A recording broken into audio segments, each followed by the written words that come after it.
pyjama, cheveux gras. Je vous rassure, je parle pas comme ça tout le temps. C'était très beau comme phrase.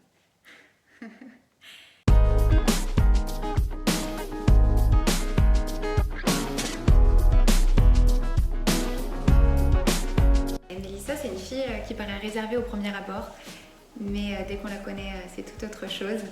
C'est une fille ambitieuse et déterminée qui laisse peu de place à l'échec. Et Mélissa parle d'elle à la troisième personne apparemment.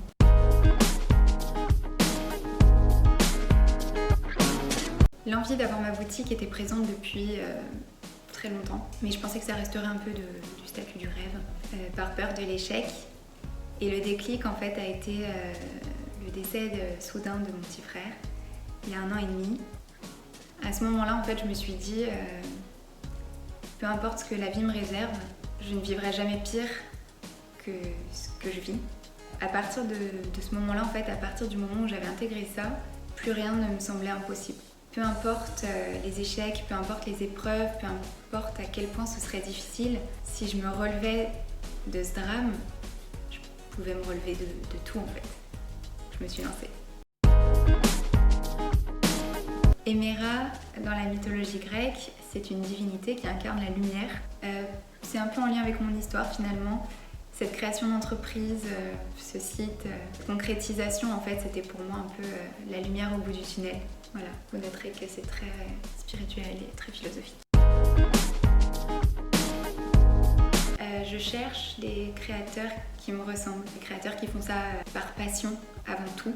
Je cherche aussi des marques qui proposent des produits originaux qu'on ne voit pas de partout. Vraiment l'idée c'était essayer de proposer quelque chose de nouveau en fait et de se démarquer un petit peu des autres. Sans hésitation, c'est Nolita pour son parcours qui est assez dingue, son ascension assez dingue et très réussie. C'est une fille qui est très inspirante en termes de mode, de déco. J'adore suivre son quotidien. Je dirais, je pense, Manon Lem. C'est une fille que j'adore suivre sur les réseaux.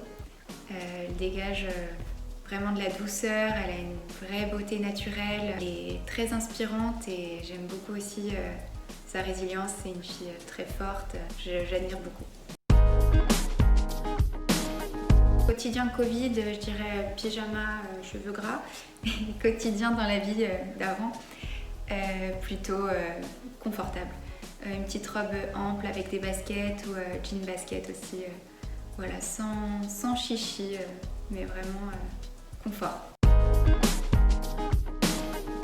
Je serais une bague. Parce que je trouve que quand on parle avec une bague, ça fait tout de suite quelque chose de différent. Et j'aime beaucoup.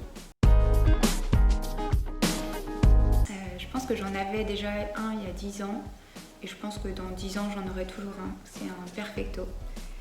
Voilà, pour moi, c'est un peu le basique des mi-saisons et j'adore. Je trouve que ça fait un truc en plus sur une tenue, quoi.